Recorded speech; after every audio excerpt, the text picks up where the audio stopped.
കുടപ്പുഴ ആകെ അലഞ്ഞു നാട്ടി. ആ പാട്ട് മണിച്ചേട്ടന്റെ പാട്ടൊക്കെ പാടുമ്പോൾ നമ്മളൊന്ന് ശ്രദ്ധിക്കണം. കാരണം എന്താ മണിച്ചേട്ടന്റെ പാട്ടുകൾ മണിച്ചേട്ടൻ പാടി കുടുംബത്തിൽ വെച്ച പാട്ടാണ്. നമ്മൾ പാടുമ്പോ ചില ചേട്ടന്മാർക്ക് എന്താ പ്രശ്നം അറിയില്ല. ഇതിപ്പോ മണിച്ചേട്ടൻ പറഞ്ഞതിന് കൊണ്ട് നമ്മളൊരു പാട്ട് പറയുന്നുണ്ട്. നമ്മളൊരു പാട്ട് പറയണം. മണിച്ചേട്ടൻ പറഞ്ഞിട്ടുണ്ട് ഈ ഒരു പാട്ട് നമ്മൾ പാടിയാണ്. എങ്ങനെ പെണ്ണിനെ വേണ്ടി ഞാൻ നടന്നോനാണ്ടേ. ആ പാട്ട് നമ്മുടെ മണിച്ചേട്ടന്റെ കയ്യിലെത്തിയപ്പോ ഇത്തിരി വരികൾ മാറ്റിയിട്ട് നമ്മുടെ മണിച്ചേട്ടൻ നമ്മൾ പറഞ്ഞു. കാരണം ഞങ്ങളെ ചാലക്കുടി ഭാഗത്തുള്ള വലിയൊരു സ്ഥലമാണ് കൂടപ്പുഴ.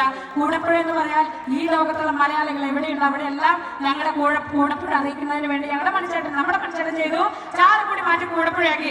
ഇത് പറയാൻ ഒരു കാര്യം ഉണ്ടായിരുന്നു. ഈ അടുത്ത കാലത്ത് ഒരു കാട്ടുകള്ളൻ ഒരു വീഡിയോ ഇട്ടിട്ടുണ്ടായിരുന്നു. അതിൽ പറഞ്ഞിട്ടുണ്ട് മണിച്ചേട്ടന്റെ പാട്ടുകൾ പാടുമ്പോൾ മറ്റുള്ളവരെ എങ്ങനെ പാടിയാലും ഒരു തരത്തിലും അതിന്റെ ഒരു 7 അയലോകത്ത് എത്തില്ല എന്നുള്ളത് സത്യമാണ് കേട്ടോ.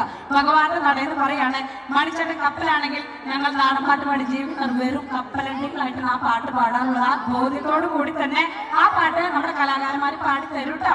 ഇപ്പൊ ചാവി കളഞ്ഞു കിട്ടിയിട്ടുണ്ട്. ബൈക്കിന്റെ ചാവിയാണ്. അപ്പൊ അത് ആരെയും പ്രിയപ്പെട്ടവരെ, ഇവിടെ ദേവീ ഭക്തരായവരുണ്ടെങ്കിൽ ഒന്ന് കൈപൊക്കെ. അമ്മേ നാരായണ, ദേവി നാരായണ എന്ന് പറയുന്ന ആളുകളുണ്ടെങ്കിൽ ഒന്ന് കൈപൊക്കെ. എവിടെ?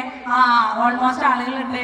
അവർക്ക് വേണ്ടി ഒരു ദേവി ഭക്തി അങ്ങോട്ട് പോവാണ്. എല്ലാവരും ഉള്ളിൽ ഇങ്ങോട്ട് പോന്നിട്ട് പാടിക്കോളൂട്ടാ. അവിടെ അമ്മേ നാരായണ, ദേവി നാരായണ ഒന്ന് പാടി. അമ്മേ നാരായണ, ദേവി നാരായണ, അമ്മേ അമ്മേ അമ്മേ അമ്മേ നാരായണ.